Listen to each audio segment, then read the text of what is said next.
Hello friends, welcome to my channel. दोस्तों, आज मैं आपको बताऊंगी कि किसी भी नवजात शिशु को अगर खांसी जुकाम हो जाता है तो उसे घरेलू उपायों से कैसे ठीक करें। एक बात दोस्तों जो आपको सबसे पहले ध्यान में रखनी होगी, आपका बच्चा अभी बहुत छोटा है, बहुत नाजुक है, इसलिए उसके लिए जो भी यूज़ करें, घरेलू उपाय में जो भी सामानें यूज़ करें उसकी क्वांटिटी बहुत ही कम रखें ताकि उससे उसको कोई नुकसान ना पहुँचे। नवजात शिशु को समस्या इसलिए होने लगती है क्योंकि हवा में सभी प्रकार के बैक्टीरिया और वायरस घूम रहे होते हैं।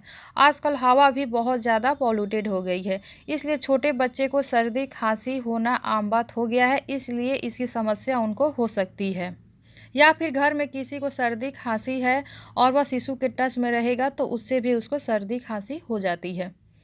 तो दोस्तों, नवजात शिशु के सर्दी खांसी के उपचार के लिए मैं आपको कुछ घरेलू उपाय बताती हूँ, क्योंकि इतने छोटे बच्चे को दवा देना ठीक नहीं होता है। डॉक्टर भी इतने छोटे बच्चे को दवा देना नहीं चाहते हैं, क्योंकि छोटे बच्चे को कोई भी केमिकल वाली चीज़ देने से उनको बहुत ही जल्दी नुकसान कर सकता है। दोस्तों, आपको ये घरेलू उपचार बताने से पहले एक बार मैं फिर से रिपीट कर रही हूँ कि जो भी चीज़ें घरेलू उपचार में यूज़ करने हैं बच्चे के लिए, उसकी क्वांटिटी बहुत ही कम रखनी है। तो आइए जानते हैं इन घरेलू उपायों को। पहला है, सबसे पहले सरसों के तेल में लहसुन की कुछ कलियां कद्दूकस करके या कुचलकर गर्म कर लें और ठंडा होने पर उस तेल को बच्चे के गले, छाती और उसके पैर के तलवे पे लगाएं। पैर के तलवे पे आप उससे अच्छे से मालिश करें। इससे नवजात शिशु को सर्दी खांसी में बहुत ही ज़्यादा आराम मिलता है। दूसरा है, तुलसी के पत्तों को अच्छे से मसल कर उसको पिसे हुए अजवाइन के साथ पानी में डालकर उबाल लें। इस पानी को बच्चे के सीने पर लगाएं और थोड़ी सी मात्रा जैसे कि कुछ बूंदे आप उसको पिला भी सकते हैं। ये दोनों नुस्खे आप आजमाएं, ये एकदम सेफ है।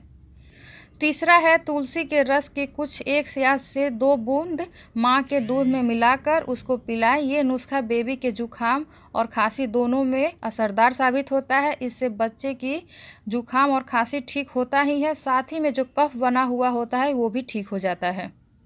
चौथा है, शहद में यष्टि मधु का पानी मिला के 2 से 3 बूंद बच्चे के मुंह में डालें। ये भी बहुत ही कारगर नुस्खा है। पांचवा है, बच्चे को खांसी है तो माँ को शहद में अदरक का रस मिलाकर खाना चाहिए और यष्टि मधु भी खाना चाहिए। अगर ये सब माँ सेवन करेगी तो इनके कुछ तत्व उनके दूध में जाएगा और जब बच्चा दूध लेगा तो उससे उसके भी शरीर में जाएगा और उससे ये तकलीफ़ें बहुत ही दूर होगी बच्चे की। छठा है, बच्चे के सीने और गले पे आप हल्दी का भी लेप लगा सकते हैं। लेप आप शहद, पानी या दूध, इन तीनों में से किसी भी चीज़ में बना सकते हैं। इस लेप से बच्चे को खांसी और जुखाम दोनों में आराम मिलेगा। दोस्तों, ये सब आसान से कुछ घरेलू उपाय हैं जो आप नवजात शिशु के लिए अपना सकते हैं। आपसे एक बार फिर कहूँगी कि जो भी चीज़ें खिलाएं तो बहुत ही कम मात्रा में, जो भी यूज़ करें बहुत ही कम मात्रा में। दोस्तों, ये सब नुस्खे आप अपने बच्चे पे अपना कर देख सकते हैं, ज़रूर लाभ मिलेगा। अगर आप कुछ पूछना चाहते हैं तो कमेंट बॉक्स में पूछ सकते हैं। दोस्तों, ये था मेरा आज का वीडियो। ये मेरा नुस्खा अगर आपको अच्छा लगा है तो मेरे वीडियो को लाइक करें, और ये नुस्खा अगर आपको काम का लगा है तो मेरे वीडियो को शेयर करें और मेरे चैनल को सब्सक्राइब करें।